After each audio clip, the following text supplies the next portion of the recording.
अगर आप भारतवासी हैं तो आप जहां पर भी हैं वहां पर दिल खोलकर मुस्कुरा सकते हैं, क्योंकि आज आपको भारतवासी होने पर गर्व महसूस होगा। भारत ने, हिंदुस्तान ने, हमने चंद्र विजय कर ली है। 4 साल से हमारे 16,000 वैज्ञानिक जिस चंद्र विजय को लेकर दिन रात संकल्पित थे, फिंगर क्रॉस करके जिस लम्हे का हम और आप इंतजार कर रहे थे, वो लम्हा हमारे पास आ गया है और चांद पर भारत ने विजय हासिल कर ली है। भारत ने चांद पर तिरंगा लहरा दिया है, अशोक स्तंभ लहरा दिया है और चांद पर हम पहुंच गए हैं। साउथ पोल पर अब तक कोई नहीं पहुंचा था, वहां पहुंचने वाले हम दुनिया के पहले देश बन गए हैं। यह अपने आप में खास है, ऐतिहासिक है। अमेरिका, चीन और रशिया के बाद दुनिया में हम सिर्फ चौथे देश हैं जिसने यह किया है और इसका असर यह होने वाला है कि चांद अब सिर्फ हमारे मामा नहीं रह गए। वो मामा जिन्हें हम दूर से देख कहते थे चंदा मामा आएंगे, अब चंदा मामा आएंगे नहीं, हम लोग चांद पर जाएंगे। भारत वहां पहुंचा है, भारत का तिरंगा वहां पहुंचा है, भारत का झंडा वहां पहुंचा है, इसरो का झंडा पहुंचा है, अशोक स्तंभ जो है वो वहां पहुंचा है।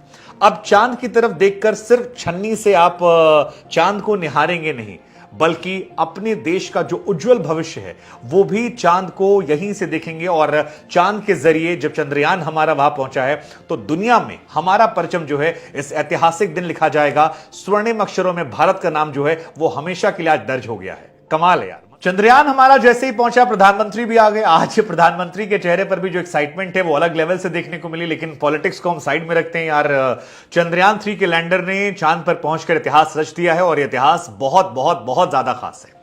30 मिनट में चंद्रमा की अंतिम कक्षा से 25 किलोमीटर की जो दूरी थी वो हमने पूरी कर ली। और ये एक बहुत इंपॉर्टेंट फेज था, क्योंकि ये माना जा रहा था कि लूना 25 जो है वो क्रैश कर गया था और हमारा वाला क्रैश ना करे, इसलिए हमें धीरे धीरे वहां पहुंच जाना था। लेकिन हम सारी सावधानियों को बरत रहे थे। और जैसा कि हमने आपको पहले भी वीडियो में बताया था कि आखिरी के 15 मिनट बहुत इंपॉर्टेंट होते हैं, क्योंकि उसे फियर ऑफ 15 मिनट कहा है। वहां पर इसरो के वैज्ञानिकों का नियंत्रण जो है वो खत्म हो जाता है और जो एल्गोरिदम आपने चंद्रयान में फिट किया है उस एल्गोरिदम के जरिए लैंडर जो है वो उतरता है।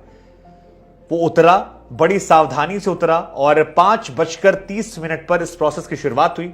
शुरुआत में इसकी लैंडिंग जो थी वो थोड़ी रफ थी, लेकिन इसके बाद आसानी से हुई। 5:40 पर कहा है कि लैंडर ने यहां पर वर्टिकल लैंडर की और तब उसकी दूरी जो है चांद से केवल और केवल 3 मीटर रह गई थी, 3 किलोमीटर रह गई थी। इसके बाद 6:04 पर जो हमने आपको समय पहले बताया था, उसी समय पर चांद पर हमारा लैंडर पहुंचता है और यही वो लम्हा होता है जब इतिहास में स्वर्णिम अक्षरों में हमारा नाम जो है वो दर्ज होता है। भारत चांद के दक्षिणी ध्रुव पर लैंड करने वाला दुनिया का एकमात्र इकलौता देश बन जाता है। तो दुनिया के इकलौते देश हम बन गए हैं जो दक्षिणी ध्रुव पर गए हैं। ओवरऑल बात करें, हम चौथे देश बन गए हैं और अमेरिका, सोवियत संघ, रशिया, सोवियत संघ और चीन को एक कामयाबी मिली है। हालांकि प्रोसेस अभी पूरा खत्म नहीं हुआ है। अभी हमारा जो रोवर है वो वहां पर लैंड हुआ। अब इसके बाद क्या होगा, रोवर के इर्द गिर्द धुआं जो है वो बहुत ज्यादा हो गया, धूल धक्कड़ जो है बहुत ज्यादा हो गई है। अब हमें इंतजार करना है कि रोवर से जब धूल का गुबार शांत हो जाएगा तो हमारा लैंडर जो है वो यहां से बाहर निकलेगा और विक्रम लैंडर जब बाहर निकलेगा तो असली सफलता हमारी जो है वो यहां देखने को मिलेगी। अभी खुशी मनाने का वक्त है। तकरीबन 1.5 से 2 घंटे बाद हम ये मान रहे हैं कि हमारा लैंडर जो है वो बाहर निकलेगा और जैसे ही लैंडर बाहर निकलेगा उसके बाद वहां से शायद संभवतः बहुत सारी तस्वीरें, बहुत सारे वीडियोस जो हैं वो भी आपको मिल जाएंगे। विक्रम और प्रज्ञान जो है रोवर, ये एक दूसरे की तमाम फोटोज खींचेंगे और जैसे ही फोटोज आएंगे मुझे लगता है धरती पर आते ही वो वायरल हो जाएंगी। कमाल है यार ये, क्योंकि इस इतिहास को बनाने में हम दूसरे नंबर पर हो सकते थे। रशिया जो है वो उतरने वाला था। 21 अगस्त को रशिया की लैंडिंग यहां होनी थी। लूना 25 47 ईयर्स बाद यहां जा रहा था, लेकिन वो पहुंचता, वो जाता, उससे पहले इतिहास जो है बदल गया और आखिरी समय ऑर्बिट से वो बदल गया।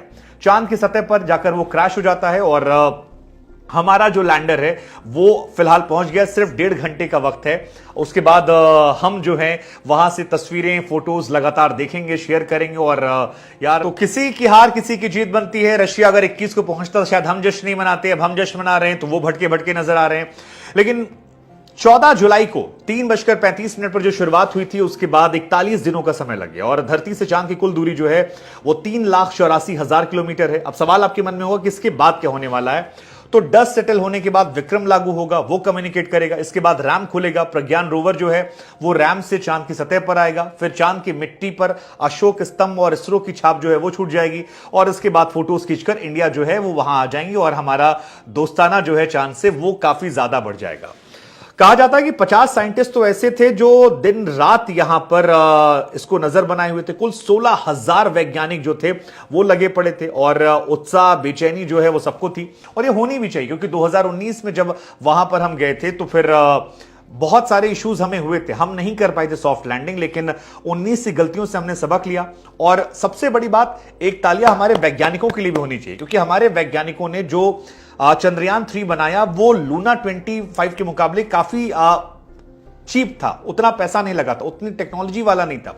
हम केवल 14 दिन रह सकते हैं दिन रात के मुकाबले, क्योंकि वहां पर 14 दिन आज से दिन शुरू हो रहा है, नेक्स्ट 14 डेज जो डे रहेंगे वहां हम रहेंगे। उनका वाला रात को भी सर्वाइव करता, लेकिन हमारी टेक्नोलॉजी, हमारा एल्गोरिदम, हमारे वैज्ञानिकों का दिमाग शायद ज्यादा बेहतर था और यही वजह है कि हमने ये इतिहास रचा है और भारत दक्षिण ध्रुव पर जाने वाला